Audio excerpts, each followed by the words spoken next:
Princess Diana passing away wasn't an accident at all. With Queen Elizabeth recently passing away, Princess Diana has been trending everywhere because had she not passed away, she would have been queen right now. I'm your host Michaela, and today we are going to walk you through the life of the one, the only Princess Diana. Diana Frances Spencer was born on July 1st and was the fourth of 5 children born to John Spencer, the 8th Earl Spencer of his first wife Frances Ruth Roch. The Spencers then separated when Diana was 6, but the divorce wasn't final until 1969, following a child custody battle won by her father.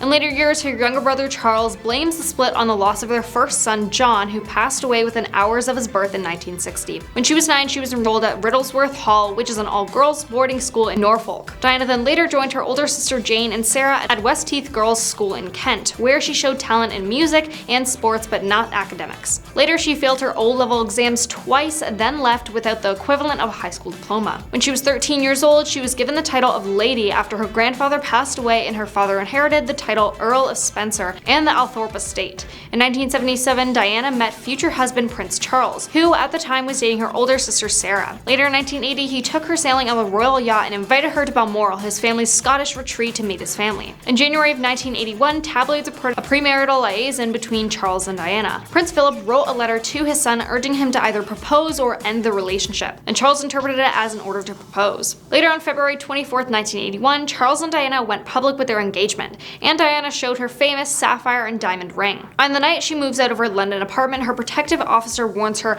"I just want you to know that this is your last night of freedom ever, and the rest of your life, so make the most of it." In March of that same year, Diana bucked royal practice by wearing a plunging black gown by Elizabeth's Emanuel for her first major post-engagement outing, which was criticized for being inappropriate. Afterwards, she was bothered by media reports that she still has an ounce or two of puppy fat, further inflaming her resurgent eating disorder. Less than a month after her 20th birthday, Diana then married Charles at St. Paul's Cathedral. Then on November 5th, 1981, the palace announced Diana was pregnant with her first child. In January of 1982, Diana fell down a staircase at Sandringham at the end of her first trimester, which she later admitted was a deliberate cry for attention from Charles. Later in June of that same year, the couple's first child, Prince William Arthur Philip Louis, was born at London's St. Mary's Hospital, where his own children were also born 3 decades later. Together with Charles, Diana and 9-month-old son William embarked on their first royal tour together to Australia and New Zealand. The couple's second son, Prince Henry Charles Albert David, aka Harry, was then born on September 15th, 1984. Charles, who wanted a girl, complains it's a boy and he's even got red hair.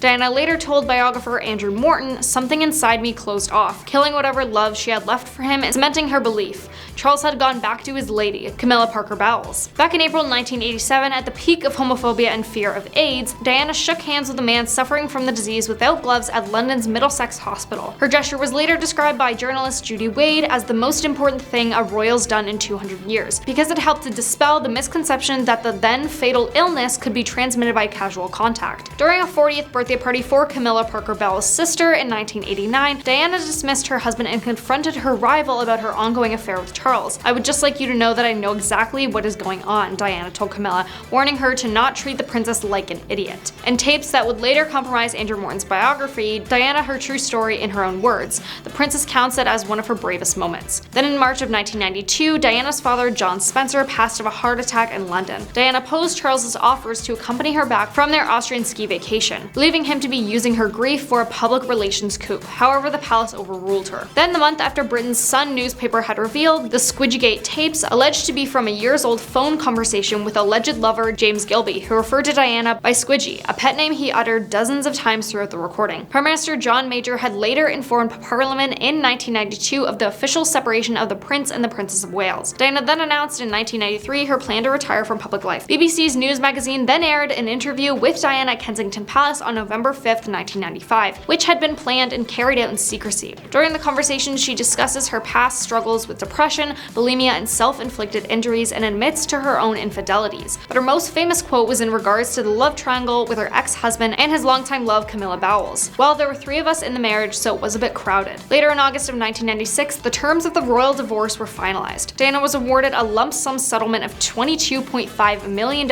in cash, as well as about $600,000 a year to maintain her private office, in addition to receiving permission to continue living in their Kensington Palace apartments, and she agreed to give up any future claim of being queen with her net worth of $25 million.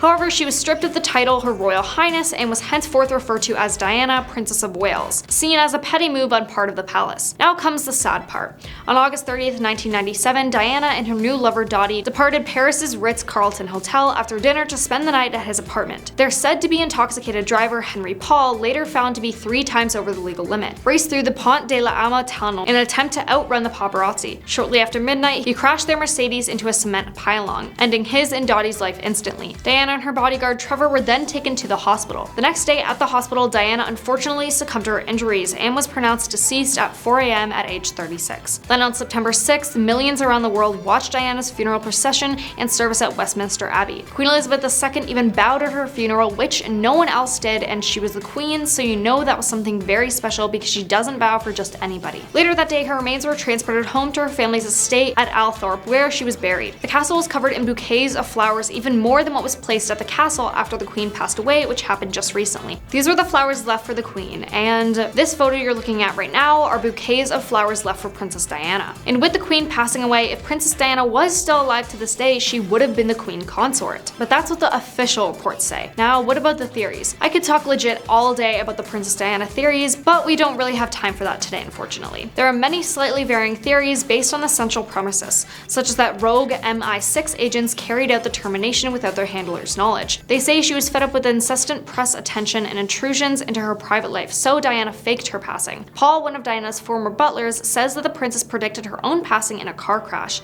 Apparently, she was so scared 10 months before her passing, she wrote to Paul saying that there was a plot made by a member of the royal family and that her car's brakes would be tampered with and she would suffer serious head injuries. And all of this would be so that the Prince of Wales could marry again. Because in the royal family, one isn't supposed to divorce and remarry, so the only way it would be allowed is if she had passed away. The letter she wrote said, "I'm sitting here at my desk today in October, longing for someone to hug me and encourage me to keep strong and hold my head high.